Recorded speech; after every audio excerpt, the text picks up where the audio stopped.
कृष्णा विष्णू बोंगे आणि Bhose agro producer कंपनीकडून कर्ज घेण्यासाठी सर्व कागदपत्र दिली ती आणि त्याचा भोसे ॲग्रो प्रोड्युसर कंपनीनं आमचा गैरफायदा घेतला त्या कागदाचा आणि आमची पूर्ण फसवणूक केलेली आहे.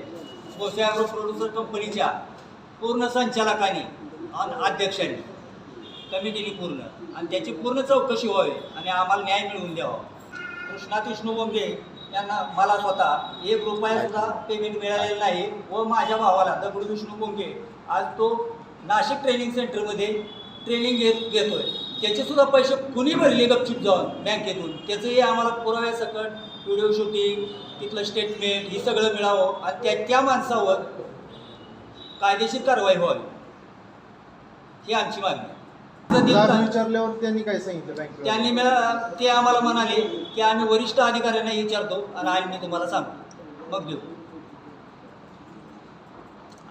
जर ह्याच्यात न्याय नाही मिळाला तर पुढची दिशा काय असेल तुमची? आम्ही तहसील कार्यालयासमोर जाऊन आत्मदहन करणार 12 तारखेला.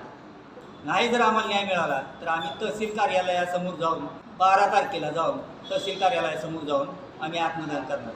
नाव कृष्णा विष्णू बोंगे, गाव भोसे. मी भोसे ॲग्रो प्रोड्युसर कंपनीकडून कर्ज घेण्यासाठी सर्व कागदपत्रे मी भोसे ॲग्रो प्रोड्युसर कंपनीच्या मालक अनवर बाबूलाल शेख यांच्याकडे दिली व ते म्हणाले की तुम्हाला तुमचे कर्ज मंजूर करतो.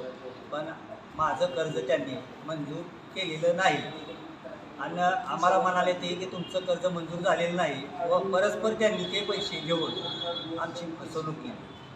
तर असे आमच्या गटामध्ये सर्व त्या भोसे ॲग्रो प्रोड्युसर गटामध्ये 248 सदस्य आहेत. त्या सर्व सदस्यांची कुणाला पहिला हप्ता दिला कुणाला दिलाच नाही अशा स्वरूपाचं प्रकरण घडलेलं आहे. तर याची पूर्ण चौकशी व्हावी.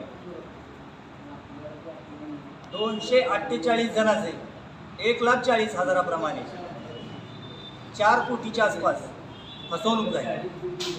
तर आम्हाला न्याय मिळावा ही आमची भूमिका आहे. जर आम्हाला नाही न्याय मिळाला तर आम्ही तहसील कार्यालयासमोर जाऊन आत्मदहन करू 12 तारखेला. आम्हाला कर्ज पहिलं 60,000 रुपये दिलं, 70 दिलं, त्यातलं 10,000 ह्याला घेतलं, दिलं महाराजा ते खर्च घेतला आणि परत 60 दिलं, परत पैसे दिले नाही तर आम्हाला दुसरं मिळायचं 17,000 तर दिलंच नाही. ते आम्हाला घर नाही दार नाही काय नाही. आम्ही रोज मजुरी जातो. 11 लाख रुपये भरायचं कशा आहे आमचं. त्यांच्यापासून आमच्याला साहेबापासून अनवर साहेबापासून माझ्या पोराला धोका आहे आणि सोमनाथ थिटे ह्याच्यापासून सुद्धा माझ्या पोराला धोका आहे. सोमनाथ थिटेनं संतोष थिट्यानं सुद्धा पासून धोका आहे माझ्या पोराला मुलाला. धमकी टाकते ती दाब देते ती मोबाईल पैसे मागितले की ह्याला टाकते ती. तुम्ही पोलीस स्टेशनला हे केलं सांगितलं नाही का?